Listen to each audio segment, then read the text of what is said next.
So I've been a fan of cartoons ever since I was little. I remember my mom telling me that when I was a baby, if it was something came on TV and it wasn't animated, I would get up and crawl away. Like if Sesame Street came on, wasn't having it. No, thank you. Not cartoons. I'm good. So it goes without saying that over the years I've continued to like cartoons. A lot of times people say, "Oh, I grew out of cartoons," and I'm like, "The hell does that mean? How do you grow out of what? That doesn't even make any sense to me." Because I kept watching ever since I was little. But when I say cartoons from the 80s and 90s, a lot of different ideas come to mind. Some people say gargoyles, some people say Darkwing Duck, some people say Thundercats, some people say G.I. Joe. It really irritates me that some of my favorite shows not a lot of people have heard of, and I don't understand why. Because when I'll tell them about 80s, 90s cartoons, they'll say, "Oh yeah, I grew up with Animaniacs, Pinky the Brain." I'll be like, "Well, yeah, those are the popular ones, but how about shows like X or X?" And they'll say, "Oh, I've never heard of that one." And it confuses me because they grew up at the same time as me, but they just didn't see them. And they were on TV, but I just guess that a lot of people just didn't watch the same shows I did, which I find very strange. However, I feel now is the time that I really have to get people to understand that these shows exist. Not only that, but that they were pretty good. So this time, we're going to go back all the way to my very first cartoon that I remember. The first cartoon I had ever seen. Let's go back in time to where it all began, in the beginning, with Kissyfur.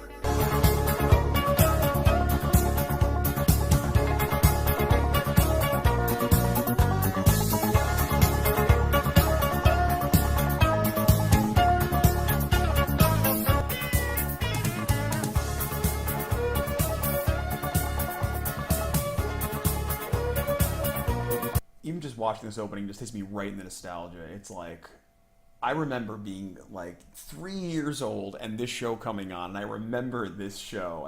I don't know why. This is the one show that just stuck with me all these years. But Kissyfur, I'm never gonna forget this show.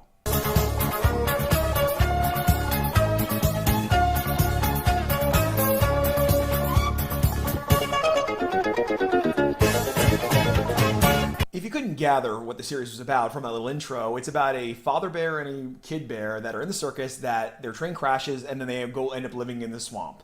That's basically the story behind it. It's just them living in the swamp and living with the other swamp critters and not getting eaten by alligators, and that's pretty much the entire plot, but it is adorable. So when it comes to characters, the main character, of course, is Kissyfur. He's the cub and the main character of the story, and you're supposed to be learning the lessons basically through him.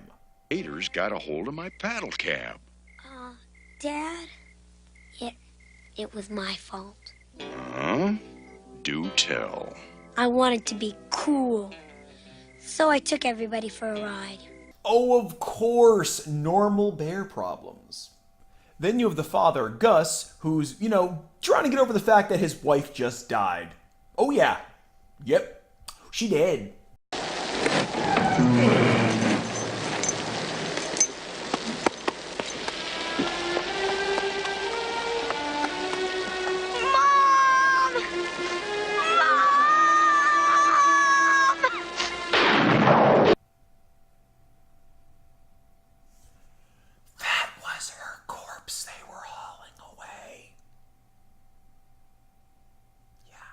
But it's okay, there's new romance to be had for Gus with Miss Emmy Lou, the Blue Bear.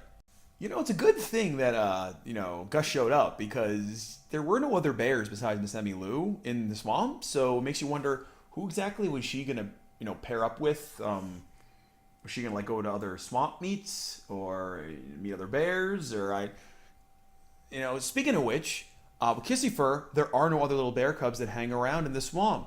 So what's a little bear to do? You got it. Date the rabbit.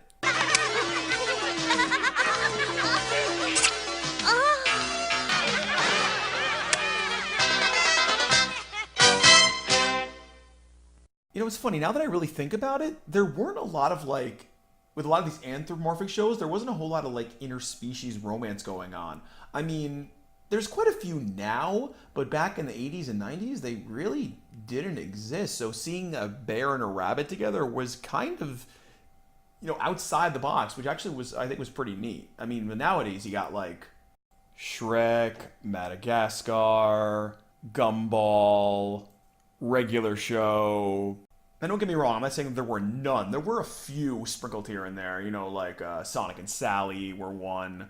But usually they kept it like really, really either close or the same species. Morgana and Darkwing, or Babs and Buster, or they keep it super close, like Lino and Chitara, where it's like, okay, they're different, but they're the same cat family, whatever. But it was pretty cool and interesting to see them try something really different back then.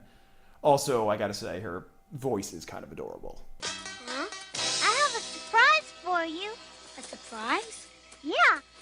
It's for being such a good friend all year long. I imagine if those two ever, got together, their kid would probably look something like this. I approve. Arbitrary approval!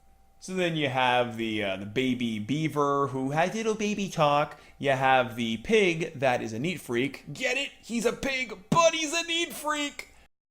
And then you have the warthog, that one character that you always ask in every show why they hang out with him, because he's a giant asshole. Oh, Kissyfur's in love! Kissyfur's in... That, my friends, is a warthog that is never getting laid. So in a show where the biggest problem seems to be, can Kissyfur make friends, are there any villains in the show? While there certainly are, a couple of alligators. But they're not just any alligators, they're down south bayou gators. Mr. Unpopular apologizes for his terrible attempt at doing a southern accent. This cub here is gonna make a mighty good stew, Jolene. Stew takes too long to cook. How about some bear cold cuts? Well, that's not a disturbing visual at all, but that's okay because the scene usually ends with Papa Bear coming and kicking their asses. I warned you two before. Stay away from our young'uns. Far away! So the show itself got 26 episodes, 2 seasons, and then just vanished off the face of the earth. No DVD release, nothing like that, no streaming, whatever. So basically, there's a couple episodes came out on VHS, and the rest you got to basically go find on YouTube. Which I'm happy that they still exist, but it's a little depressing the fact that it never made it to like a DVD sales release, because I would have bought it. But the real question is, how does it hold up? Well, I still enjoy it. Look, no one's saying this is like a be-all end-all series where it's an Amazors, whatever. It's an episodic series from the 80s meant for kids.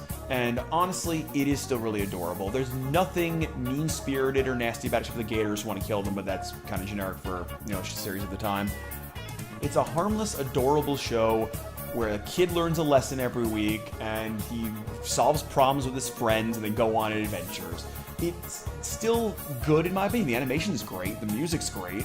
The characters, for the most part, are funny. I enjoy the series, still regardless. It hasn't really changed over the years for me. I haven't been like, oh, now I hate it because I'm older and grumpy and But no, honestly, it's still good in my opinion. I mean, it's not considered, one of my top 10 favorites, but it's still a good show.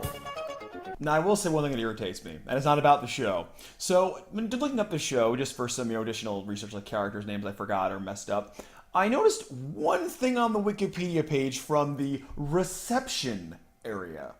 In 2014, Rob Brickett of IO9 included Kissyfur in his list of 12 cartoons from the 1980s no one will ever have nostalgia for, which he described as a list of a dozen 80s cartoons that don't deserve to be remembered at all, let alone fondly. There's some kind of phrasing in there that is totally 100% wrong. What were those words that were so wrong? Let's see here. I wonder what it is. Look, you just can't make a blanket statement like saying no one will have nostalgia for it, because I have a ridiculous amount of nostalgia for this show. It was my first cartoon ever, the first one I remember.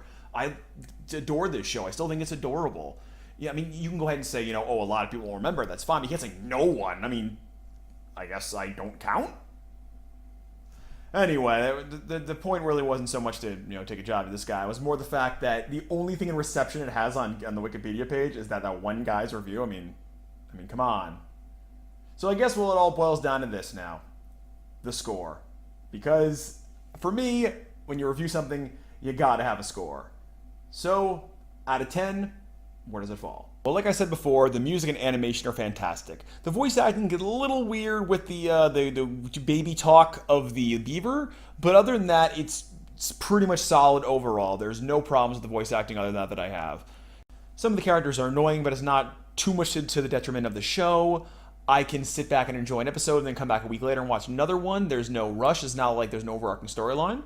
But, I mean, yes, granted, that does mess with it a little bit. But overall, even when you grow up, it's still an adorable show to watch. That being said, I give Kissyfur 7, whatever the hell those things are, out of 10.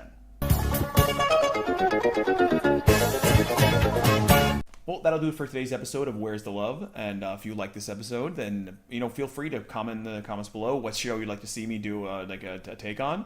And if you could like and subscribe, that'd be great as well. And thank you so much for joining us. And I'll see you next time on Mr. Unpopular. Until then, I'm gonna get down. I can't dance.